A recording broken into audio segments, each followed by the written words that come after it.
ফেসবুকে একটা অ্যাড দেখলাম, ওখানের মধ্যে দুটা, একটাতে কোক আর একটাতে মজু, একটা ছেলেকে দেওয়া হলো, একটাতে 100 টাকা লাগানো আর একটাতে 10 টাকা লাগানো।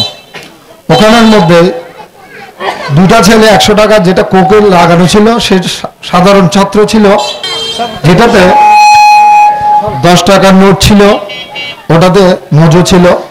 ওই মজুটা নিয়েছে একটা মাদ্রাসার ছেলে। তাকে বলা হয়েছে তুমি এই 10 টাকার নোট কেন নিয়েছো এবং মজু কেন নিয়েছো? সে বলল আমার মা আমাকে বলেছে কোক ইসরায়েলি পণ্য, এটা আমাদের বয়কট করতে হবে। সুতরাং ওই ছেলেটা তার মা থেকে শিক্ষা নিয়ে ওই মজুটা নিয়েছে। সুতরাং আমরা যারা সাধারণ আছি, অভিভাবক আছি, আমরা সকলেই ইসরায়েলি পণ্য যেগুলো আছে এগুলো শনাক্ত করে আমরা ওগুলো বয়কট করব এবং আমাদের ছেলে মেয়েদের এবং আশেপাশে যারা আছে তাদেরকে আমরা ওটা চিনিয়ে দিব। আমরা আরেকটা পদক্ষেপ নিব, ইসরায়েলি পণ্য এবং আমাদের যেটা বর্জন করব এবং যেটা গ্রহণ করব।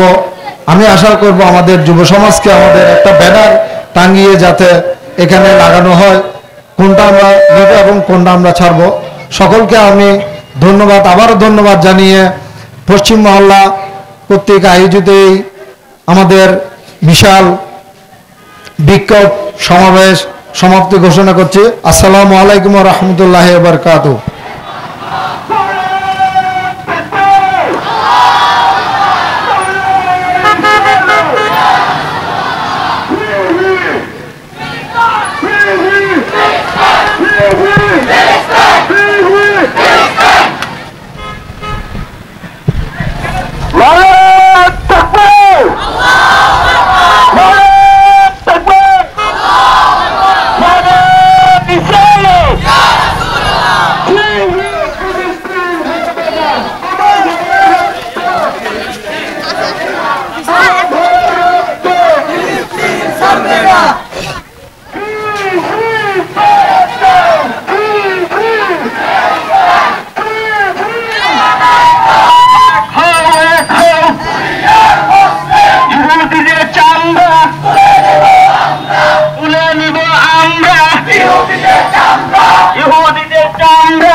অসহায় নারী, পুরুষ ও শিশু কল্যাণ ফাউন্ডেশন সমাজ ও দেশের কল্যাণে নিয়োজিত সংগঠন।